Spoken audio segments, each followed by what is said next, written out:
E o ouro, gente? O ouro fechou em alta hoje, pois é, em nova máxima histórica. O metal precioso para fevereiro encerrou o dia numa alta de 1,35% a 4.979 dólares e 70 centavos por onça Troy.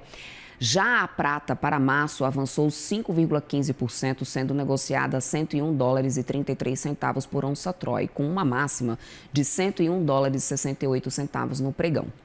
Na semana, o metal dourado avançou 8,36% e a prata 4,45%. São movimentos contraditórios. Por um lado, a gente vê o capital buscando ativos de risco, as bolsas dos países emergentes e, ao mesmo tempo, a disparada, do preço daquele que é o símbolo da segurança. E isso já, gente, há centenas de séculos. O ouro. De onde está vindo esse reajuste? Bom, quem explica isso pra gente é a Lucinda Pinto, a nossa analista de economia. Boa tarde para você, minha querida, que eu tenho a honra de conseguir finalmente estar aqui junto com ela ao vivo, já que o NACA viajou para me dar esse espacinho aqui no fechamento de mercado e eu consegui estar aqui com você, minha amor querida. Vamos lá, é um movimento totalmente contraditório, porque de um lado a gente fala, olha, o investidor estrangeiro está animado para risco. Entrou como nunca não, mas pelo menos como nunca, não vinha entrando desde 2023, como a gente estava mostrando aqui, um excelente levantamento do Enar Ribeiro, da Elusaita, para a gente ter essa noção, essa comparação. Mas aí o ouro ainda disparando muito e é um ativo de proteção. Por que isso? O que explica isso nesse momento? Débora, muito bom estar aqui com você, boa tarde a todos. Realmente são movimentos contraditórios, mas que de alguma forma eles têm a mesma raiz, que é a busca por diversificação dos Estados Unidos. Ou por razões de muita preocupação com o que vai acontecer por lá, ou com uma aposta de que o crescimento por lá já levou o preço das ações a um limite, enfim, o fato dos investidores já terem surfado um ganho importante no preço das ações, o fato é que essa mesma raiz está provocando tanto a valorização do ouro quanto de outras commodities e, em consequência, de bolsas emergentes como a brasileira. Tem uma coisa interessante de olhar, Débora, que esse movimento de valorização do ouro ele está acontecendo já há muitos meses e ele tem como grande motor a diversificação dos bancos centrais na composição das suas reservas internacionais, até muito mais do que dos próprios investidores. Tem investidores comprando ouro, sim, mas os bancos centrais, que são os grandes detentores de ouro do mundo, esses já vêm também diminuindo um pouco de exposição a Treasuries, por exemplo.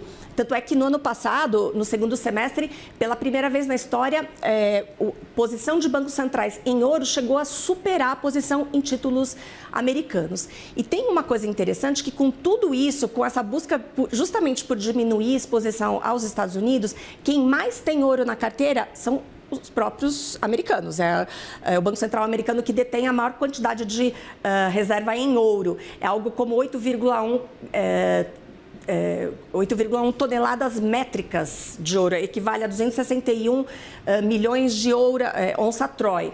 Só que o curioso também é o seguinte, quando os Estados Unidos montaram essas reservas, a contabilidade que se fez para estimar o valor desse monte de ouro nas mãos do Banco Central, o valor do ouro estimado era de 42 dólares apenas. E hoje está em hoje o valor está quase 5 mil dólares a onça Troy. Então, você imagina se eventualmente os Estados Unidos decidissem vender todo o ouro que tem na carteira, o ganho seria imenso, né? Então, de alguma forma, embora haja um movimento de tentativa de diversificação, quem mais se beneficia diretamente dessa valorização do ouro são os próprios americanos, o próprio Estados Unidos. Mas isso é uma curiosidade, para dizer que esse movimento de diversificação, no fim das contas, acontece de forma gradual e, de forma alguma, representa ainda uma ameaça à centralidade dos Estados Unidos nessa questão aí de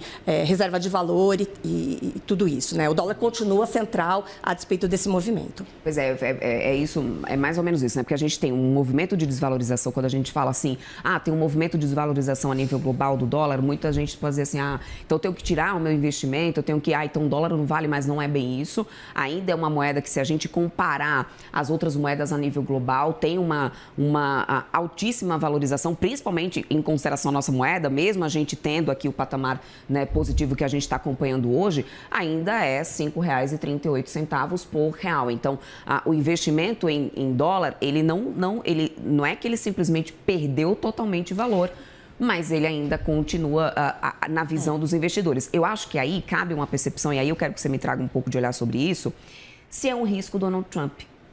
Esse movimento, vender mais Estados Unidos, comprar mais emergentes, significa risco Trump? E aí a pergunta de $1 milhão, que agora há pouco eu já trazia aqui na análise. Até quando isso? Porque a instabilidade a nível global, ela permanece. Essa foi a palavra dada, inclusive, por todos os líderes lá em Davos. A instabilidade a nível global permanece. E quando a gente fala de países emergentes, a percepção que eu tenho é que é um investimento de curto prazo. É isso mesmo, Lucinda? De alguma forma, o risco Trump está colocado nessas duas dinâmicas, mas ele é mais evidente nessa diversificação para o ouro. Embora ela não seja nova, como a gente está vendo, ela é até anterior a toda essa intensificação aí, a todo esse monte de ruído. Os bancos centrais eles já vêm ampliando posição em ouro até antes, né, do Trump causar todo esse frisson nos mercados. Mas, de toda forma, essa dúvida sobre, ou melhor, esse risco geopolítico que o mundo com o qual o mundo está convivendo, isso explica muito mais o movimento da busca pelo ouro.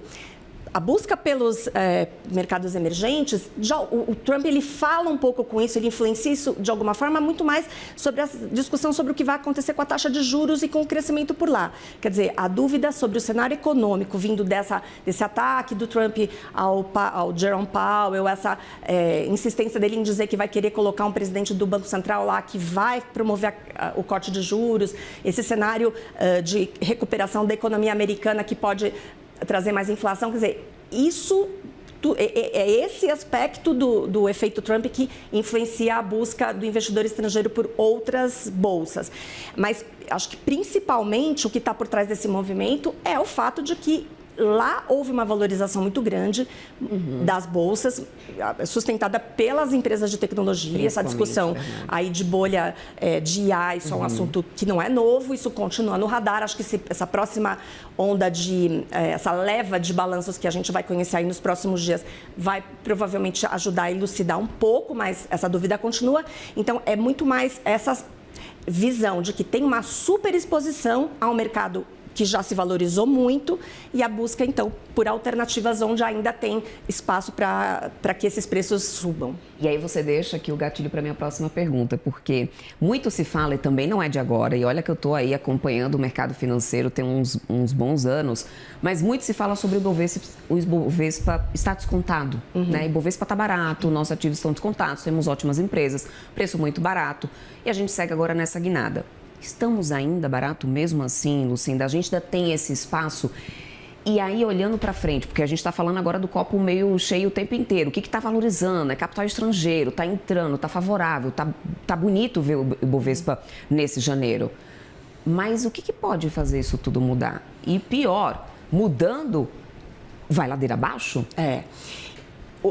Quando você faz as contas, olhando para o histórico do Ibovespa, o que os analistas, os gestores dizem é que sim, o Ibovespa ainda está descontado. 5%, 7%, depende da forma como você olha, mas que o PL, né, a relação preço-lucro das empresas do Ibovespa que compõem o Ibovespa, ainda estaria abaixo do que essa média histórica.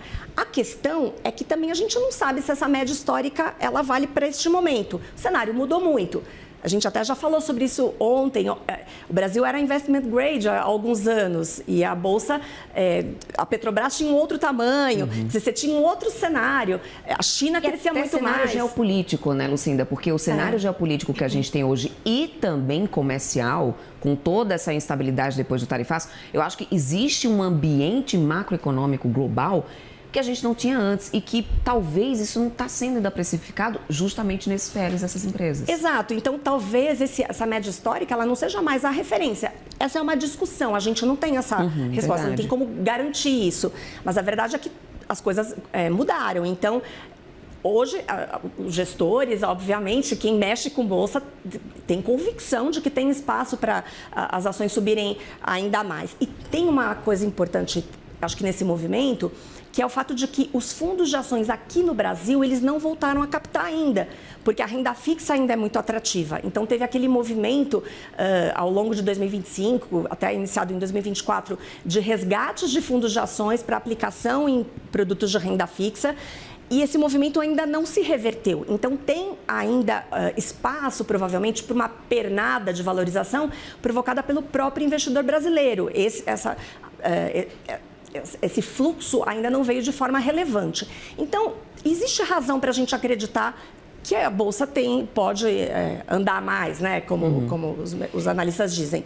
Mas, qual é a dúvida? Você perguntava, né? Pois é, 2026 é eleição. A gente tem um cenário doméstico que essas últimas semanas a sensação que dá é que tipo, olha, tá aqui, tá na gaveta, ninguém tá olhando para isso ainda.